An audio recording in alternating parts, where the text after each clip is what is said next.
Hey guys, what's up? Welcome back for another video. So now we've talked about the takeaway, whether you're going to select the early reset, whether you're going to select the not early reset takeaway. Let's talk about how we start bringing things up after that point in the swing. So the intention and the feeling is not really going to deviate much, whether you choose early reset or not. But the key here is making sure that once you've gone to that spot, so whether the early reset, I'm at my trail leg, I 45 degrees below my wrist, or I keep turning a bit more and now my shaft parallel and I'm slightly turned more than the early reset. Both of these options, I want you to feel like you go up as you continue turning.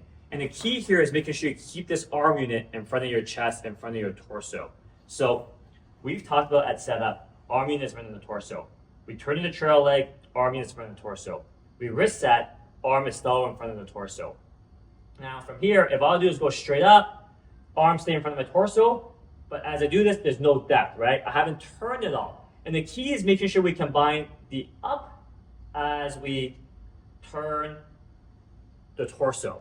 So if I blend those two things together, I trail leg and wrist bend, stop. I'm gonna go straight up with the arm unit as I turn my torso. You can see everything is now still in front of my chest. So at this point, at 3/4 back, let's call it left arm parallel P3 in a backswing, my arm unit is still in front of my torso and chest. There's elbows in front of my ribcage, which I love. There's width, and I haven't crept the trail elbow behind the body, behind the seam of my shirt, which I don't love. That's getting fake turn, fake depth. A lot of people, they think they're turned because they pull their arms back. And as they pull their arms back, it pulls the shoulder back. But that's not really a real turn. That's just them pulling back. It's almost like they're pulling on a lawnmower. So we don't want that in the backswing. So what we want to do is, we've learned how to turn in the first video. Turn the torso, let the lower body turn with.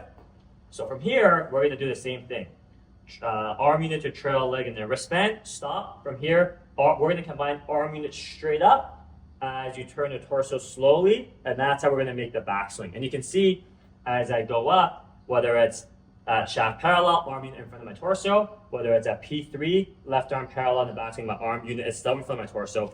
I have tons of space here. I want to maintain all that as I eventually get to the top. So that's how we want to make sure we go up in the backswing as we continue the turn of the torso. It's very important we don't go up without the turn, and we don't turn without the up, because you can see if all I do is turn without the up, this happens. So we have to blend the two of the up and the turn, so we can blend those two things together proportionately to make this backswing nice and tidy for us, so that we're in a nice powerful spot to start the downswing. So let's work on that.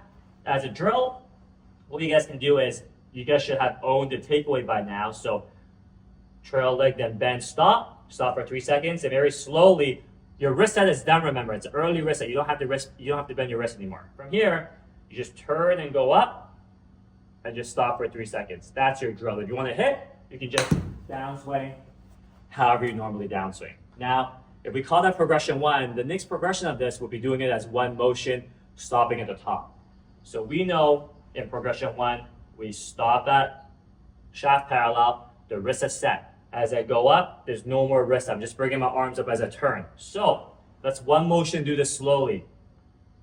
Arm unit to trail leg at 45-degree wrist bend, and as I continue turning, I just go up, stop at the top, and then we downswing from there. Whatever happens, happens. So let's try that out. Any questions, leave in the comments below, and we'll catch you guys next time. Thanks, guys.